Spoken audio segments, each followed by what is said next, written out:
And this week, here's how to keep your neighbours at arm's length. Dress up as a dog and walk around the streets, and no matter what somebody says to you, whether it's a relatively pleasant, "Aren't you hot in that?" or a nastier, "You fucking weirdo," always respond with, "I don't have to wear any clothes under this, so I like to treat myself when I can." Make a form of raffle system in your house.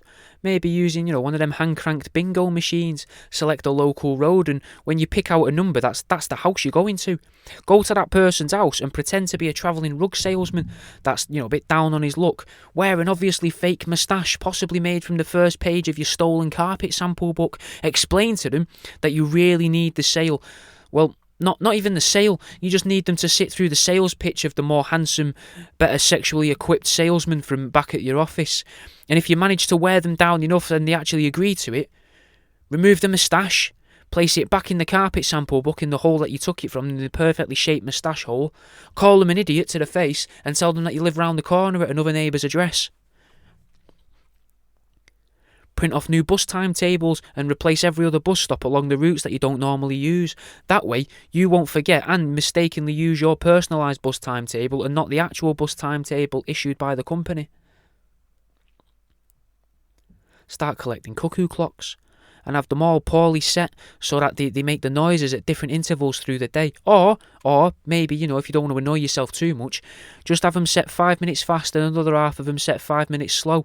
So if your neighbours comment on it, tell them that this is a 10-minute window and that this 10-minute window is your gift to them. The power hour between the favourite shows, reminding them to put the kettle on and repeating again to tell them that they've already missed the first 5 minutes of the next show.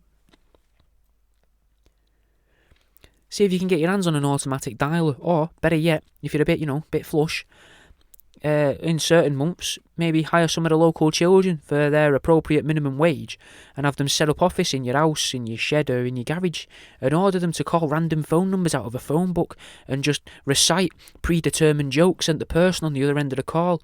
Allow the jokes to become a little bit more risque the further down the list that their children manage to get as they're speaking to these strangers on the phone, until they're bordering on the racist and homophobic. And if the listener allows this to continue, make a note of that neighbour's name and phone number and publicly shame them for listening. Buy an electric lawnmower and start cutting your grass at night. Wear yourself a nice little headlamp, strap a couple torches to the front of your mower and a couple laser pens either side of it to keep the lines straight and get an even cut.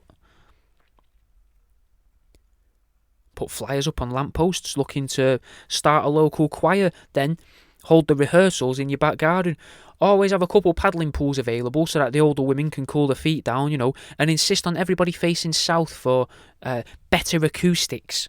But really, we know that it's just so that there's a better chance they'll be squinting in the sunlight and they can't see that you're having a perv on the front row. Buy yourself loads of those whistling gnomes. Dismantle them and then place the sensors in plastic bags around your road. Hide them in soil, walls, trees, above the path, to the side of the path, in the hedgerows, anywhere where you think they won't get spotted. But only do it once a month and only leave them out for 24 hours at a time. Not in case somebody steals the batteries, but so that nobody believes the people that do notice them. Then, after a few months, call a local meeting for the people affected by the phantom whistler.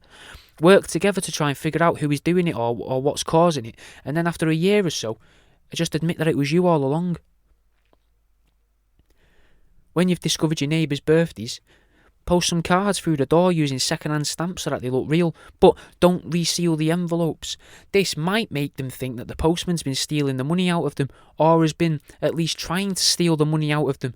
And then to make it a little bit more believable, if you know when they go to work, you should leave an envelope that says "for postie" on your neighbour's doorstep once a year, around this time, so that the postie either acts weird and overly friendly to your neighbour or actually thanks your neighbour outright for the money, causing a huge miscommunication and a bit of light entertainment for both you and your children.